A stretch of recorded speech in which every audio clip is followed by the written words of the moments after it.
6 अपराधों से बच जाए जो भक्तों के प्रति होते हैं। भक्त के ये 6 अपराध तुम्हारी भक्ति को ढक देंगे। पहला, किसी भी महात्मा के वास निरूपण पर जो हम निंदा करने लगते हैं, हमारी सामर्थ्य नहीं कि हम क्या जाने वो कैसे रह रहे हैं। महाप्रभु चैतन्य देव एक दिन कीर्तन में बहुत उल्लसित होकर उन महापुरुष का नाम ले रहे थे, बार बार नाम उच्चारण कर रहे थे। हमें नाम विस्मरण है। बहुत सुंदर पोशाक महंगी महंगी पहनते थे, पान पाए, इत्र लगाए, फुलेल केशों में सजाए। बहुत वर्ष हो गए पहले चैतन्य महाप्रभु के पावन चरित्र का पठन किया था, इसलिए स्मृति नहीं उनका नाम, उनके नाम का। पुंडरीक विद्या, हाँ यही नाम था, पुंडरीक विद्या। तो गदाधर आदि जो भगवत महाप्रभु के पार्षद थे, उन्होंने सोचा कि जब महाप्रभु भाव में ऐसा उनका नाम उच्चारण कर रहे हैं तो कोई वीतराग बड़े परमहंस महापुरुष होंगे, चलो उनके दर्शन करने चलते हैं।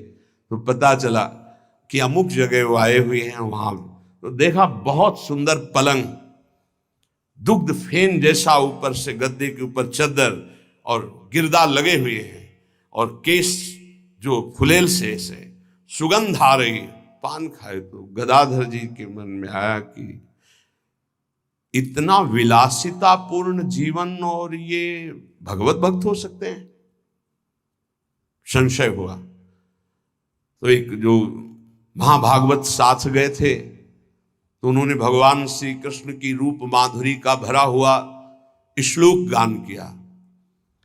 जो ही श्लोक सुना हुंकार मारी, और धूल धूसरी हा कृष्ण हा कृष्ण। और वो सब जो अब उनकी समझ में आया कि अरे महाप्रभु जो बोल रहे थे परम सत्य, वो प्रेम की अष्ट सात्विक भाव संवरण होना मुश्किल हो गया। अश्रुधारा नाक बह रही, धूल धूसरित हो। गदाधर जी ने चरण पकड़े और कहा मेरे से भारी अपराध बन गया। ऐसे महापुरुष के बाहरी स्वरूप को देखकर हमारे अंदर अश्रद्धा हुई थी, दोष दर्शन हुआ था, क्षमा चाहता।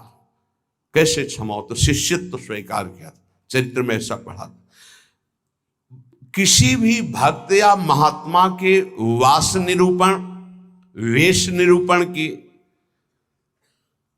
अगर वृत्ति आपने की तो अपराध बन जाएगा। अरे ये तो ऐसा, इनको तो ऐसा होना चाहिए, इनको तो ऐसी जगह रहना चाहिए, इनको तो ऐसा नहीं। कुछ महापुरुषों की स्थिति होती है, कुछ तो उस स्थिति का दंभ करते, कुछ स्थिति होती है। हम क्या जाने कौन स्थिति में कौन दंभ कर रहा है। जिनके वचन श्रवण से, दर्शन से, संभाषण से हमारे हृदय में भागवतिक परमाणु उदय होते हैं, उन महापुरुषों के चरणों की वंदना उनकी वाह स्थिति पे नहीं देखते। हो सकता है सोने चांदी के सिंहासन पर बैठे हो, छत्र हो, चंवर डुल रहा हो, और स्थिति ब्रह्माकार है, स्थिति भगवदाकार है, कैसे पता चलेगा? परशुराम जो आचार्य जी थे,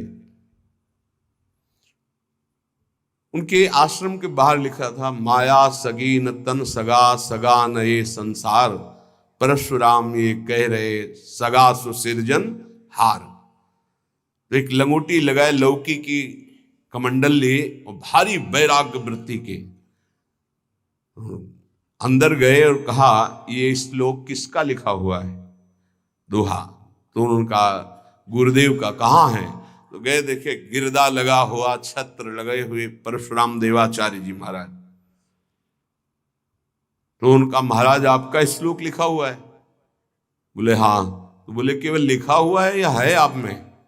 क्योंकि उनको गर्व था कि मैं लंगोटी लगाए लौकी का, और ये तो वैभव संपन्न महात्मा है। तो बोले लिखा है माया सगी न तन सगा, सगा न ये संसार। आपने कहा सगा जो सृजनहार, हम तो सब माया ही देख रहे हैं। उनका आपका इशारा क्या है?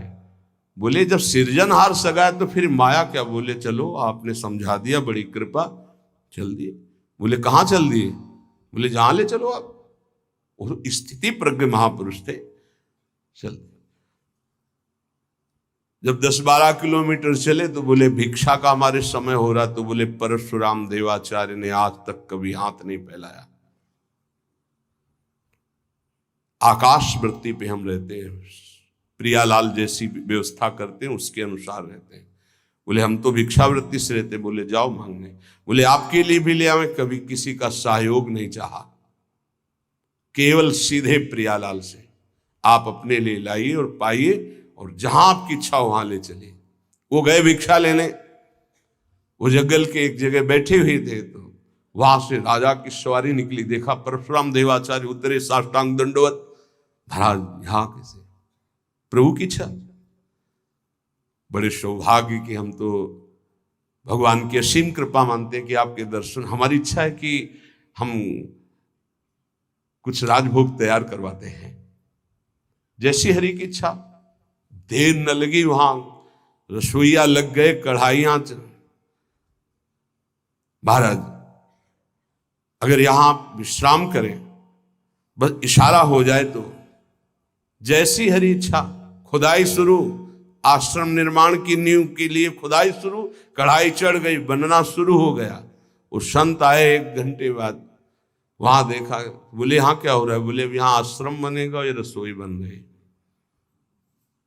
तो उनका महाराज ये क्या लीला है? तो बोले तुम जिस वैराग्य के अहम वृत्ति को धारण किए हो, उस अहम वृत्ति का त्याग करो। वैराग्य का तात्पर्य होता है राग रहित, स्पृहा रहित होना। वो चाहे असंख्यों के वैभव में बैठा है, लेकिन राग और स्पृहा रहित है। अगर एक लंगोटी का भी राग है, लौकी के कमंडल का भी राग है, शरीर का भी राग है, वो रागी है, वो वीतरागी नहीं है। वीतराग की स्थिति को समझना बड़ा कठिन। दत्तात्रेय जी महाराज से यही पूछा कि आप कोई कर्म नहीं करते, कर्म ना करने वाले को विषय नहीं मिलता, और विषय सेवन ना करने से ऐसा स्वास्थ्य कैसे हो सकता है आपका? तो उनका मैं अखंड प्रसन्न रहता हूं, इसलिए ये भोगों से स्वस्थ नहीं हूं, मैं अखंड प्रसन्नता को प्राप्त। कभी राजमहलों की राजसैयाओं पे शयन करता हूं, तो कभी राख की ढेर पर शयन करता हूं, कभी बड़े बड़े राजाओं से सम्मानित होता हूं, तो कभी फुटपाथ में लेकर अपमान को भी प्राप्त करता हूं। मुझे न सम्मान ना अपमान, किसी का प्रभाव नहीं। इसलिए किसकी क्या स्थिति कैसे जाना जा सकता है? तो हम किसी का वास निरूपण आदि, वेश निरूपण आदि करके किसी की निंदा करेंगे तो पता नहीं कितना महाभागवत है, हमसे अपराध बन जाए। दूसरा ज्ञान निरूपण। कुछ संत भगवान ऐसे होते हैं जो कुछ नहीं बोलते। अरे इनको कोई ज्ञान तो है नहीं, कुछ बोलना तो आता, क्या बोलना ही कोई साधुता है क्या? पता नहीं उसकी कितनी ऊंची स्थिति है, कैसे कोई जानेगा? इसलिए किसी संत के रूप में विराजमान जो भगवान हैं, उनके ज्ञान निरूपण करके निंदा न करें। इनको कुछ नहीं आता। आजकल यही है, केवल बुद्धि की धरा से देखा जाता है। अरे वो तो बोल नहीं पाते हैं। वो तो महापुरुषों की स्थिति को जानना कोई महापुरुष ही जान सकता है, दूसरा नहीं जान सकता। इसलिए ये अपराध न करे कभी कि किसी के संत के ना बोलने से ये समझ जाए कि अरे इनको कोई ज्ञान नहीं है।